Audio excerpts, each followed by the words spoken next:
This is the Big O Show.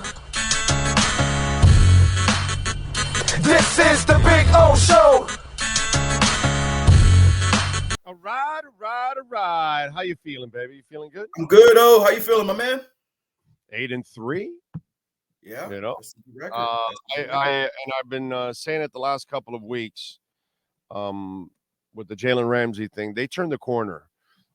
They just got to win those big games. You know what I mean? To kind of like put the seal on it. But one of the things I talked about going into this past week, was I'm looking forward to the 2 Jet games, because they're like exhibition games. Mm-hmm. Exhibition games that can bite you in the ass, of course, if you don't play well. But what I mean by is that offense will never do any damage to the Dolphin defense, right? Okay, fine. But that defense is great work for the Dolphin offense for those 2 games to prepare them for the Bills again. And obviously Baltimore's a tough defense, and Dallas, but more importantly for the playoffs, because when you get to the playoffs, that's all you're going to face is pretty good defenses. And that's one of the things that I was looking forward to this week. And I got to tell you, I thought the offense, even with a whole bunch of backup offensive linemen, I thought they did one hell of a job. Outside of the turnovers, I really wasn't. I was very impressed with the performance. Yeah, you got to win those grimy games, right? Like, to be a really good team, you got to win these games where it's not always pretty, right? They play the Jets. Like, this run is a really interesting run coming up. The Jets game, you got the Commanders, you got the Titans, and then you got the Jets again, right? That's a 4-week stretch against teams they are probably going to be double-digit favorites against every single team. And sometimes you're going to, first of all, you're going to get these teams' best shot. They're not going to come down, lay down. And they're all teams that like lean on their defense. The Commanders, the Titans, the Jets, like they're all teams where it's going to be ugly. Like, you're not going to put up 70 points and have this high-flying game where you're talking about Tua's the offensive player of the week after throwing for 450 yards, this and that. It's probably not going to be that type of day. But you can't get bored with winning, right? The games are going to come where you need your quarterback to take over and be Superman. But these games are going to be, hey, we are better than them.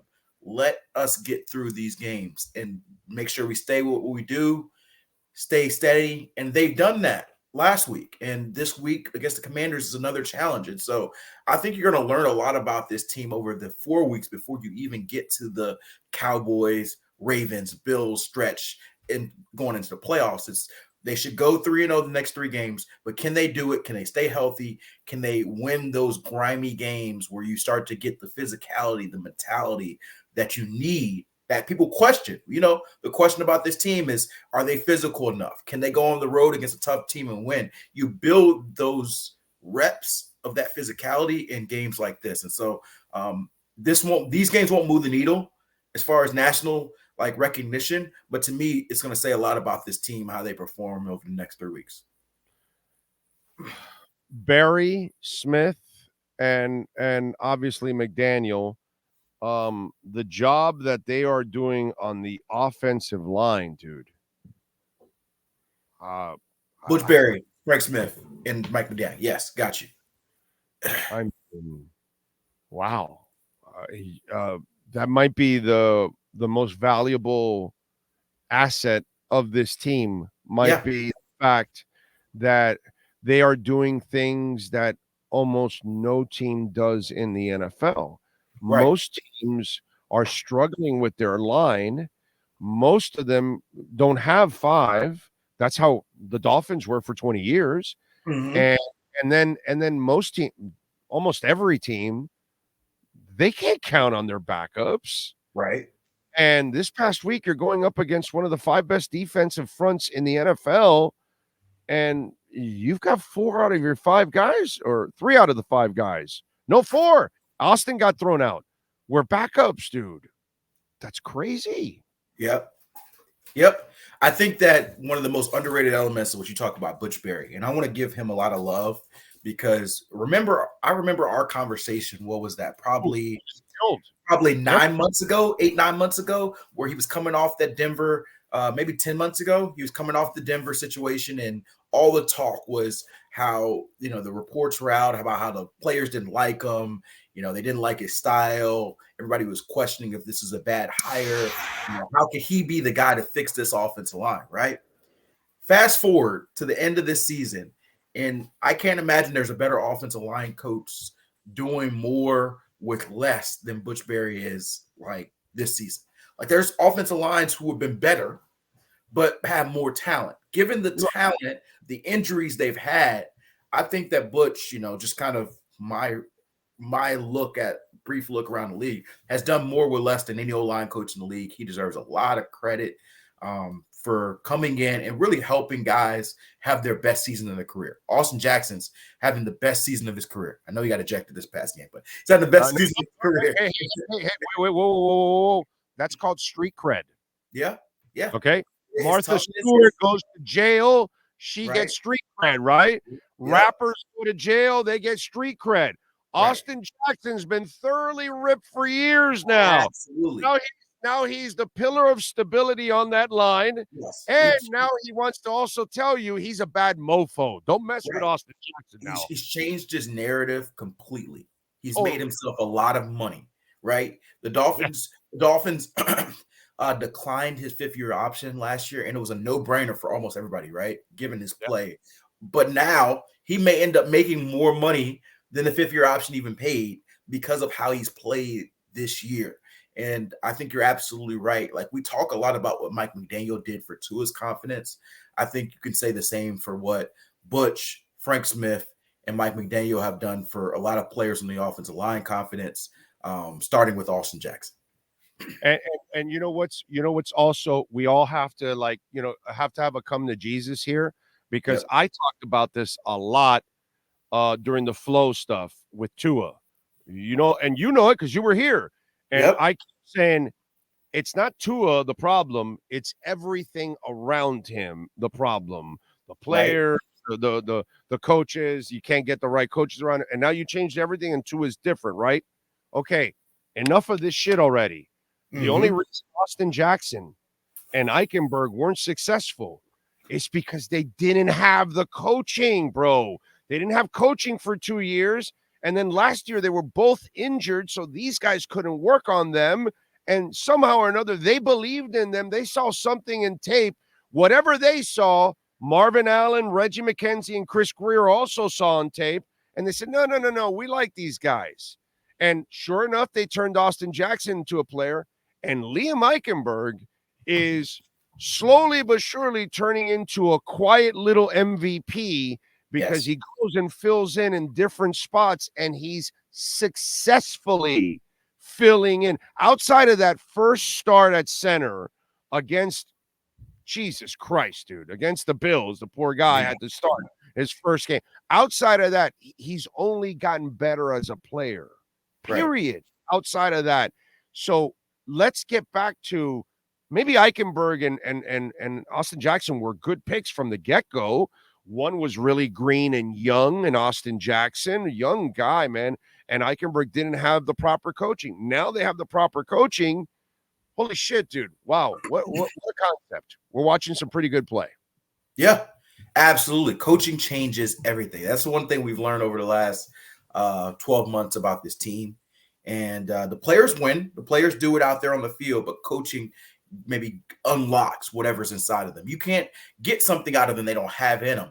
There's so many players, you're only getting maybe 60, 70% out of them. And the coach's job is to get that last 30 to 40%. And so, it's going to be a really, like, for example, we talk about coaching. It's going to be a very interesting coaching element the next 6 games on the defensive side of the ball about getting pressure without Jalen Phillips. Jalen Phillips was heating up, right? You're going to have players like AVG and Agba, and maybe JPP gets in the rotation as well, who they just signed to the roster. Can you coach the combined efforts of those groups to replace a Jalen Phillips effort-wise? Those players are not as talented as Jalen Phillips. There's a reason why, but they're good players. Can you coach them enough to where it doesn't feel like there's a drop-off in the pass rush? That's the next challenge. Offensive line's done a great job with that. Now it's going to be on the defensive line to transfer that. And I believe in Austin Clark and Vic Fangio and that group that they can do the same thing. Not for nothing, but AVG played better than everybody in the first go around when Phillips got injured. He was best pass rusher as well. Yeah, better than Phillips ever had played, and better than Chubb at that moment. Now Chubb has been a monster the last, I want to say, like 6 weeks or some shit like that. He has really completely turned the corner now. He's playing like what you traded for. In other words, yeah, now he's absolutely. the guy. He's now the guy you traded for. Now, here's where I got to tell you, I don't want to be Chris Greer here. While he was heating up, Jalen Phillips has never gotten hot. Jalen Phillips has never put together a great season yet. Jalen Phillips has had to deal with some injuries in his short career so far. Plus, he had some injury history early on in his UCLA career. Hell, he almost even quit. Now you've got an Achilles injury. And as you know, look at what's going on in Buffalo. This guy's not coming back from it that smoothly either. Vaughn, So this is effed up now. Jalen Phillips is going to come back in the middle of next year at some point, week 7, 10, whatever.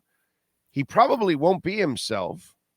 Then you've got to go into the final year, and you've got to decide, like, what do we do? Do we tag him? Do we money? Do we pay him? What is he going to ask for? Because he hasn't accomplished it yet. Yet we know the talent is there. And then here's the other one, Eichenberg. So Eichenberg can't ask for big money. So you might, but he is building value up too in the process. These are two situations. Brother, I don't want to be the guy that has to handle the negotiations for it because it's going to be really touchy. Like the agent for Eichenberg is going to say, well, my guy's a heck of a player. Problem is you guys didn't have the coaching. Now you have the coach. You see how he's playing now? So he's this. Well, and Jalen, well, hey, my guy's going to be a 12-sack guy. But, hey, these things happen. Whatever. They're going to be – both agents are going to be negotiating on projection. Yep. Dolphins, what do you do? Do you pay on projection? Do you gamble?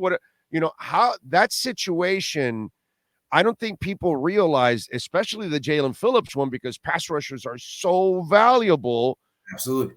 How they're in a tough situation because there's a good chance you won't see the real Jalen Phillips for 2 years. It's a great point. And before you even get to the long-term extension, they're going to have a 5th-year option decision. That's my point. This immediate offseason. Like, he won't be fully healthy when they'll have to make a decision to guarantee him for 2025.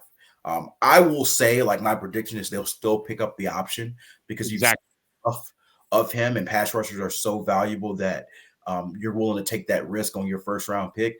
But yeah, you're right. There is a lot of projection. I will say that I think I've seen enough from Jalen Phillips though to believe that if he does come back himself with injury, then he's going to prove worthy of a big money extension. It'll be a tag. It'll be for sure. It will not even though he hasn't reached that 12+ sack potential that I've heard people say he has worthy of, and we can see it with our own eyes. He has 22 sacks in 2.5 years, right? Yeah, absolutely. He has 22 sacks in 2.5 years. Nobody on the Dolphins has had more sacks in that period than Jalen Phillips. So he has still been their top pass rusher over his 2.5 years here. That being said, there's more to be unlocked. That injury is a tough injury to come back for. You said it right. He probably is not going to be himself into the latter portions of 2024, maybe not even 2025. Just coming back. I don't think it's fair to even think that next year we'll see the real Jalen Phillips. That's not fair. It takes time. Like, I will say, Achilles surgeries are becoming a little bit more innovative.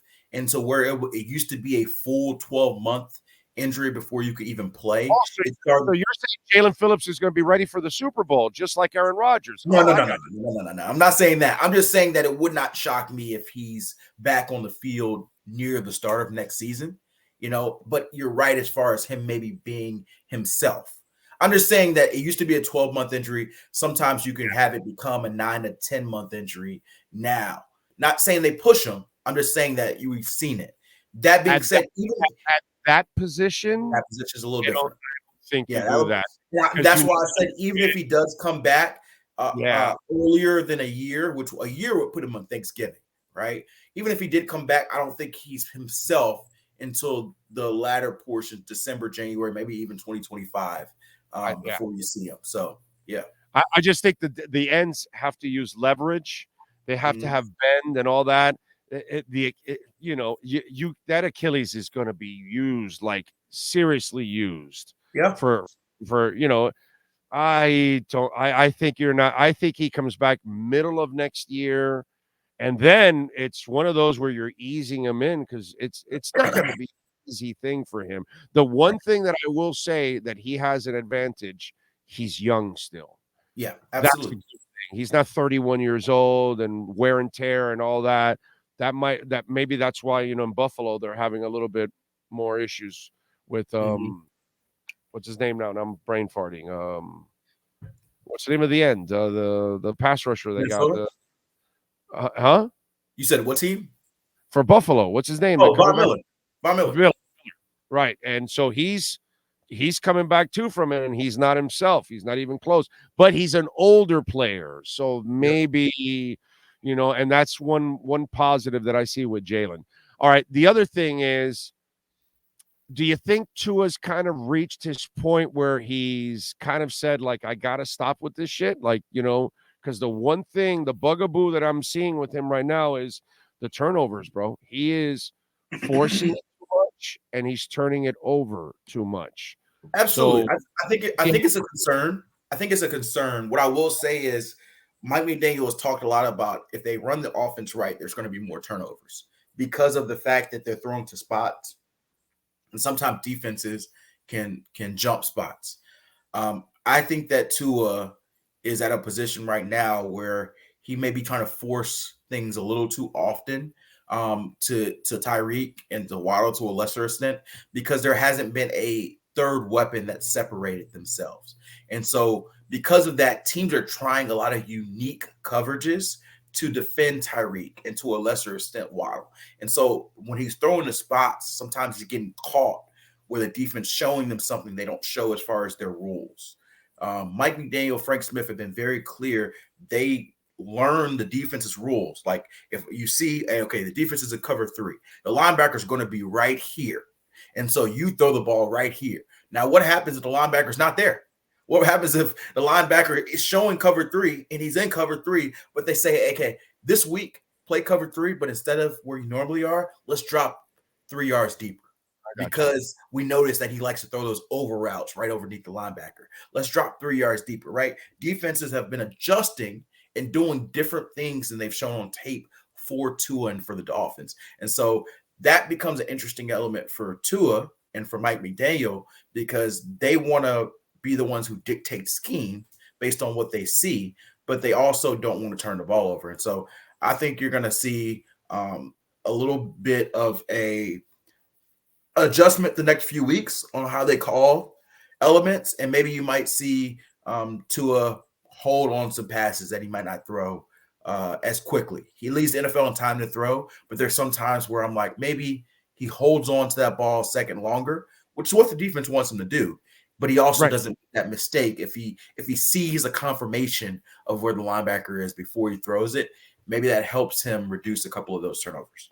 Yeah, this week one of the sacks came from he drops and then he whatever play was set he wasn't happy with and he held it, and because he held it for the extra half a second, boom, there came the sack. And unfortunately, there are times, especially against those kind of defenses, brother, when you plant that back foot, the ball needs to come out one way or another. You're either trying to complete it or just throw it at somebody's feet and incomplete. But what you couldn't do was take that sack. And so, yeah, he's trying sometimes a little bit. There's the thing with him is the hero ball shit is just it's innate. It's in him. It's who he is.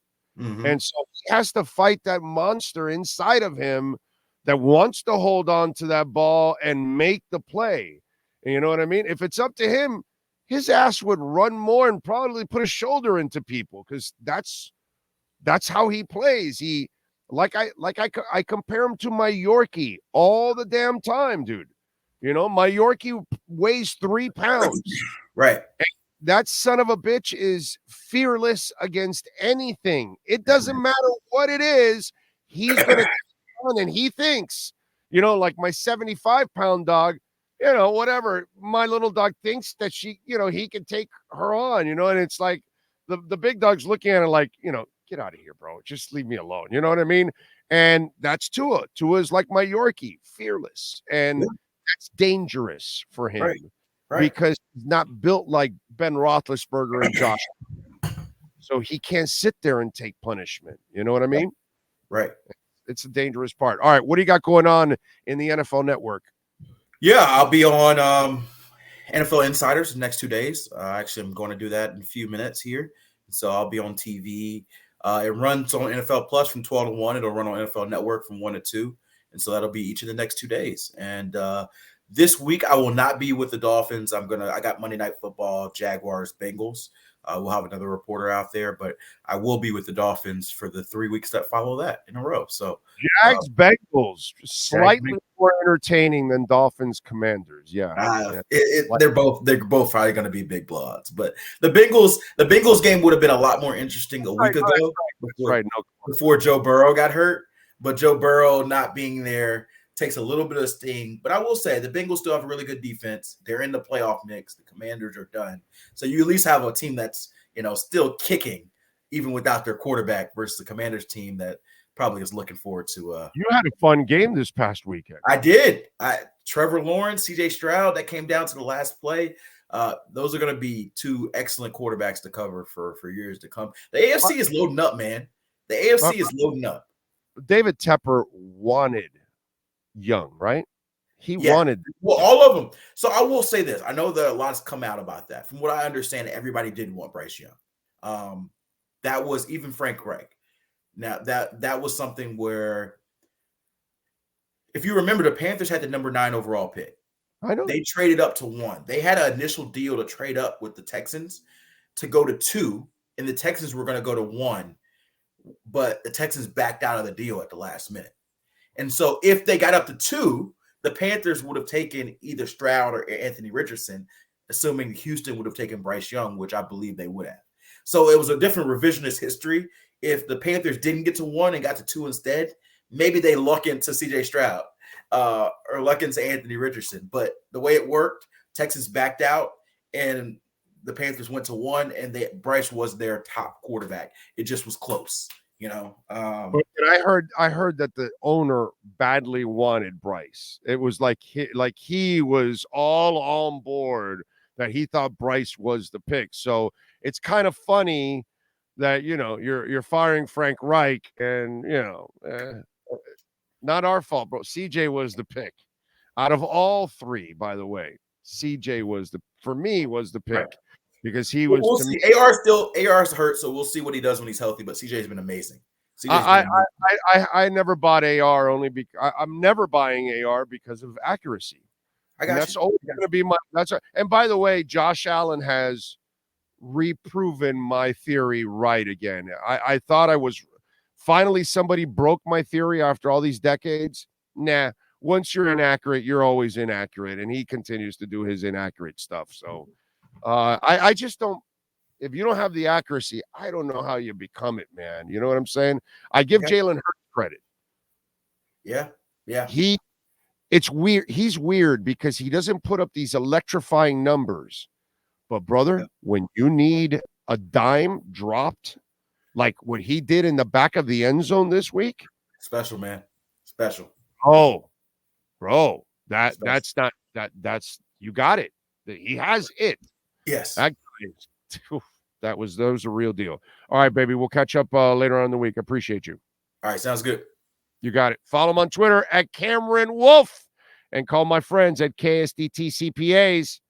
Listen, folks, your business is going to need this kind of guidance all year long, helping you in payroll. Maybe, things change with the economy. Sometimes inflation is on a rise or it's on a decline, and you need to prepare your company the right way. KSDT CPAs can help you out. Maybe you need to sell your business. You want to know what the value is? KSDT can help you out for your personal issues. KSDT can do your personal taxes. You know, if you need to do a will, anything like that, please use the QR code. We've got offices in Dade, Broward, and Palm Beach counties, and they just added a brand new office in North Carolina in the Charlotte area. And by the way, they're hiring in the Charlotte office, Palm Beach, Broward, and Dade. So if you're looking for work, KSDT CPAs, give them a ring, 305-670-3370, or use that QR code for KSDT CPA.